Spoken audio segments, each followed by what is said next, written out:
Cawapres penentu Pilpres 2024 bisa acak-acak koalisi. Kalau sudah masuk ke pemilu itu bulan Februari, orang tidak melihat lagi partainya, orang melihat orangnya.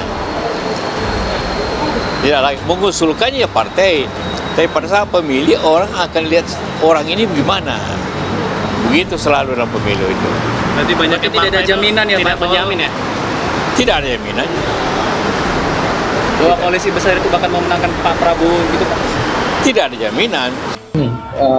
Karena pengumuman sosok cawapres itu bagian dari strategi juga kan gitu. Kita mengacu pada misalnya contoh Pilpres 2019 lalu kan gitu.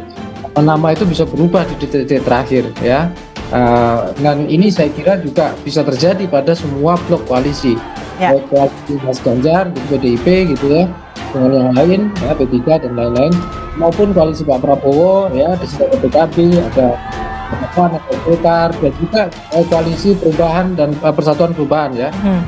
Dan ada AHY dan juga PKS. Pada saat Presiden Jokowi mengumpulkan partai-partai pendukungnya, 5 dari 2 hadir ketua umumnya, itu keluar tuh pernyataan pada saat press conference dengan Presiden Jokowi, apa yang Pak Prabowo sebut sebagai kita semua yang hadir di rumah PAN ini adalah koalisi timnya Pak Jokowi.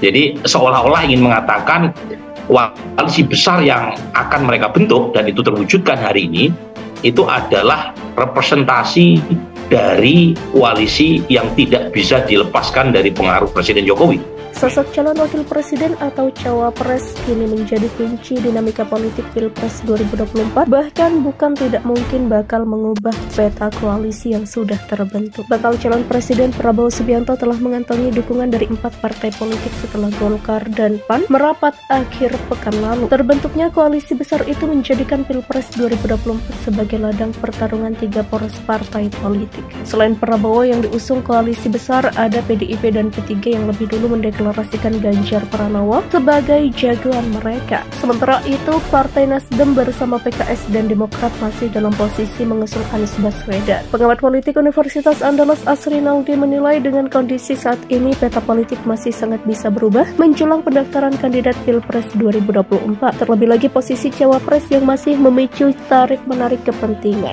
Asrinaldi melihat pergeseran peta besar-besaran bisa terjadi jika koalisi Anies pecah. Dia menyoroti gelagat Demokrat yang sudah mulai berselancar ke koalisi lain seiring ketidakpastian nama cawapres pendamping Anies. Demokrat diketahui membuka komunikasi dengan PDIP setelah Nasdem terus-menerus menolak Agus Harimurti Yudhoyono sebagai cawapres Anies. Jika hal itu terjadi, Asrinaldi memprediksi Demokrat akan merapat ke koalisi Ganjar. Hal itu merujuk kedekatan PDIP dan Demokrat beberapa bulan terakhir. Nasdem diprediksi akan merapat ke Prabowo karena koneksi alumni Partai Golkar. Begitu pula PKS yang diprediksi merapat ke Prabowo karena punya histori di 2014 dan 2019.